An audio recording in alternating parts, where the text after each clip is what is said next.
the NFL Combine has just started, which means our scouts now get to see who is going to potentially be on the Cincinnati Bengals after April in the 2025 draft. And a part of that scouting process is meeting with the players, having a sit-down meeting. And a few reports have come out today discussing some of the names that have officially had sit-down meetings with the Bengals, and I'm going to talk about a few of those players today. Let's jump right into it. Before I do, don't forget to subscribe to the Bengals Digest channel. About 18% of you watching right now are subscribed, so please do me a favor, hit that subscribe button. This is going to be posted early Friday morning, but we have basically 1% day left to get to 1,000 subscribers before the start of March. And I know we can do it. We are 17 subscribers away, so I know that we can do it. Thank you guys so much for all the love you show on the channel. But let's jump right into the report. Cincinnati Bengals meeting with top defensive linemen at 2025 NFL Combine. A bunch of you guys have said in my comments it should be all about the trenches and all about the defense, and I could not agree more with you, so that's going to be the main focus of today. The first guy we'll talk about is probably the most likely candidate for the Cincinnati Bengals 17th pick. I think Walter Nolan is probably the best bet. If you were going to bet on who the Bengals would pick, I would probably bet on Walter Nolan. Walter Nolan, defensive tackle from Ole Miss, had 26 solo tackles in 2024, 6.5 sacks. He is 6'3", 305 pounds. Go watch his highlights. He's an absolute dog. During the Senior Bowl, there was video of Duke Tobin, our GM, watching him very closely. The only thing knock on him is that people have speculated on locker room issues, but I'm not too worried about it.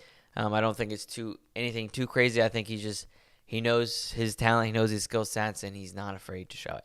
But he's a beast. He is definitely my betting favorite for the 17th pick from the Cincinnati Bengals, and I would be gladly accepting of that. The next, they met with edge from Georgia, Michael Williams, in 2024. He had 15 solo tackles, 5 sacks, and 2 forced fumbles, standing at 6'5", 265 pounds. Once again, a beast. Go watch all these guys' highlights because I have a lot of guys I'm going to talk about. Just going to kind of throw their name out there, talk about their stats for a little bit.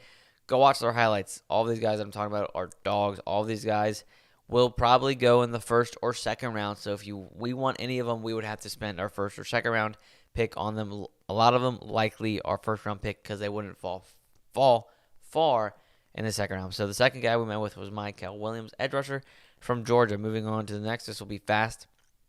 Edge rusher from Texas A&M, Nick Skorton, 27 solo tackles in 2024, 5 sacks, 1 forced fumble, standing at 6'4", 285 pounds. Once again, a beast.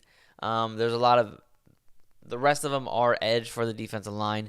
I would say I would like the Bengals to meet with more defensive tackles. I think the interior defensive line is more of a struggle than the defensive edge position, so I would like to see us go after more D tackles, unless we have something in mind of moving one of our current edges to the middle in the interior defensive line, or maybe having one of the edge guys take over the defensive line role when they get drafted. Either way, Nick Skorton, he's a beast. All these guys I'm talking about are insanely talented and beast. Next, the Bengals met with edge rusher from Tennessee, James Pierce Jr. This guy is really, really interesting. I don't know if he will fall to 17. He is one of the guys I would not be surprised if they are drafted before 17. But if he does fall to 17, it would be extremely hard to pass him up. James Pierce Jr., 23 solo tackles, 7.5 sacks, 1 forced fumble, standing at 6'5", 243 pounds. Dude is an absolute dog. He's got quick feet, got quick hands. He can brush offensive linemen off him really quick. And he's got speed, man. 7.5 sacks, absolutely insane, especially in the SEC going up against the SEC offensive lines.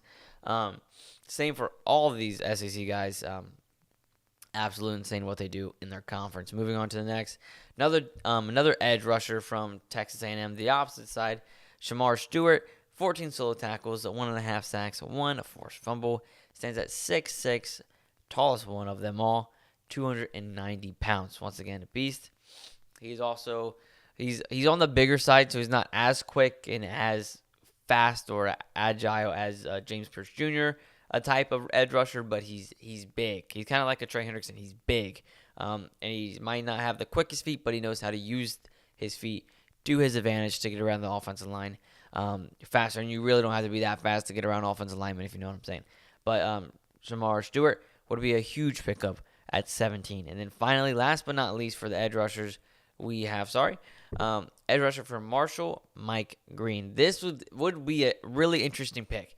Mike Green was projected first a few months ago to go like 5th or 6th round, but from scouting and the Senior Bowls and all this good stuff, he is bumped up to a first, second round grade, most likely first round, probably even before 17.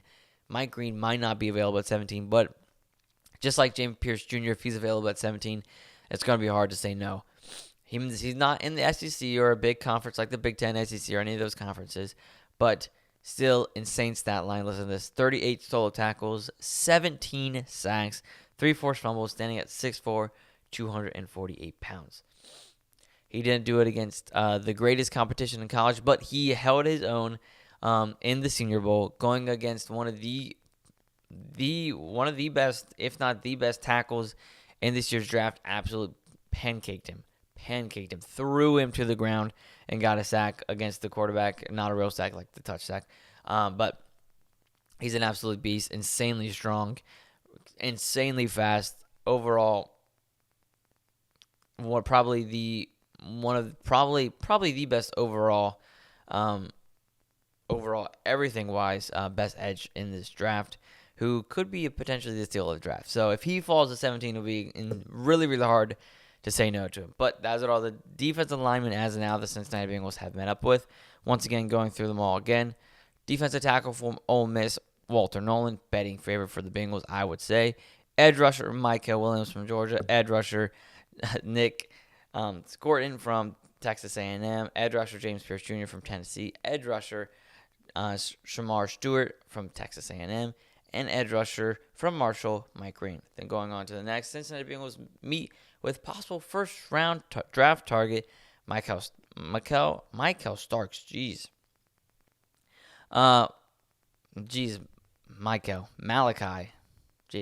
Malachi Starks. Don't know why I called him whatever I called him. Malachi Starks, safety for Georgia. He was up for the Jim Thorpe Award, which is the best defensive back in college last year. Didn't win it, but he was up for it.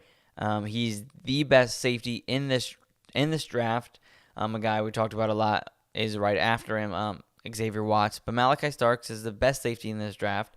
I would be surprised if he falls to 17, but once again, like James Pierce Jr. and Mike Green, if he falls to 17, it would be really, really hard to say no to him. In 2024, he had 52 solo tackles, 1 interceptions, and 3 passes deflected, standing at 6'1", 205 pounds. He's a ball hawk. He's all over the place. Doesn't get the most interceptions, which might be a little bit of a turnoff for Al Gordon because he likes guys that are going to go be aggressive and get as many picks as they can. But he's definitely the best safety in this draft, and he proved it in his collegiate career. Go watch his highlights. Absolutely insane. Insanely fast. Knows how to read the quarterback's eyes extremely well. Knows where the ball is going before even the quarterback knows where it's going. The best overall safety in this draft. Would be surprised if he falls to 17. If not, I would be looking for Xavier Watts in the second round from Cincinnati.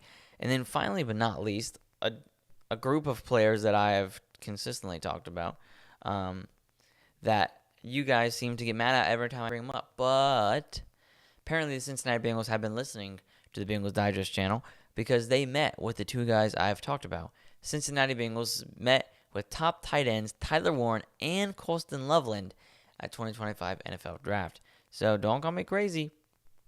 The Bengals are thinking about it too. They saw Tyler Warren. They know what he can do. Think about this. Al Golden, who did he have to go against in the semifinals of the college football playoffs? Tyler Warren. He knows how much of a dog he is. Tyler Warren, tight end from Penn State, where also Al Golden was a tight end for Penn State. Anyways, 2024, 104 receptions for 1,233 yards with 8 receiving touchdowns. He also got involved in the rushing game, 21 carries for 218 yards and 4 rushing touchdowns. The dude is an absolute menace on the field. He is going to be the best tight end next season. We've kind of gone, the NFL-wise, has kind of gone on a path the last 2 seasons. Last season, 2024, the best tight end was Brock Bowers, rookie. The year before that, the best tight end in the league was Sam Laporta, rookie for the Lions. Now I think Tyler Warren this season is going to be the best tight end in the NFL, and I think there's a good chance that he is on the Bengals. Now, I do think he's probably, sadly, unfortunately, going to get taken before 17 with the teams that have looked at him, including the Cardinals and the Colts, maybe even the Jets. But if he falls to 17, it would be extremely hard to turn him down. He is going to be the best tight end next season, without a doubt. Especially the 100% the best rookie tight end. But if not the best, or one of the best, if not the best tight end next season, mark my words for it. If he absolutely sucks in the NFL, then you guys can dog me in the comments all you want. But I will put money on it that Tyler Warren is going to be not one of the best, if not the best tight end next season. But they also met up with Michigan tight end Colston Loveland in 2024. He had 56 receptions for 582 yards. He was dealing with injuries all year with still 5 touchdowns on those 58 receptions. I watched him a lot throughout college. I'm a huge college football guy. If you guys don't know that. But he's so physical. He's a physical player. I watched this man literally drag an Ohio State player to the end zone while he was on his back. Absolutely insane. He's a beast. He's powerful. He's really strong. He would be a great asset, and he's actually a really good blocker. So either of those two tight ends would be a huge fit for the Bengals offense, and if we're not able to sign Mike G, would be a huge that would be a huge hole in the offense we would need to fill. Both of them would be huge assets to that position group. But anyways, those are all the guys so far that the Bengals have met with so far in the Combine. This is the first day of the Combine. There will be more news coming up in regards to the Combine, to some of the players to watch out for, how they have performed in the Combine and all that good stuff. But with these 9 names I just went through, the 2 names I want you to listen to the most and watch for the most in the NFL Combine is defensive tackle from Ole Miss, Walter Nolan, and then tight end Tyler Warren from Penn State. Those are the 2 names I would look out for the most. I think both of them have a good chance to fall to 17, and I would say probably if I was Duke Tobin on my big whiteboard, if I had a big whiteboard for the draft, I would have Walter Nolan and Tyler Warren right there for the number 17 pick. If the other one is drafted before then I'm going with the other one, 17. If Tyler Warren gets picked before 17, I'm going Walter Nolan. If Walter Nolan gets picked before 17, I'm going Tyler Warren. If both are available, I don't know who I'd pick. I really don't know who I'd pick. But that's why, luckily, that's not my job. But anyways, thank you so much for watching this video. Don't forget to subscribe to the Bengals Digest channel. Once again, only 17% of you watching right now are subscribed. We're so close to 1,000 once again. I can't thank you guys enough for the love you've shown this channel. I appreciate it more than you guys will ever know. But don't forget to like this video. Comment down below on the player that you are looking forward to most potentially being in the stripes next season. Share this video with your other Bengals friends because Bengals football is better together. But for the Bengals Digest channel, I'm Carson Lokey. Good night and God bless.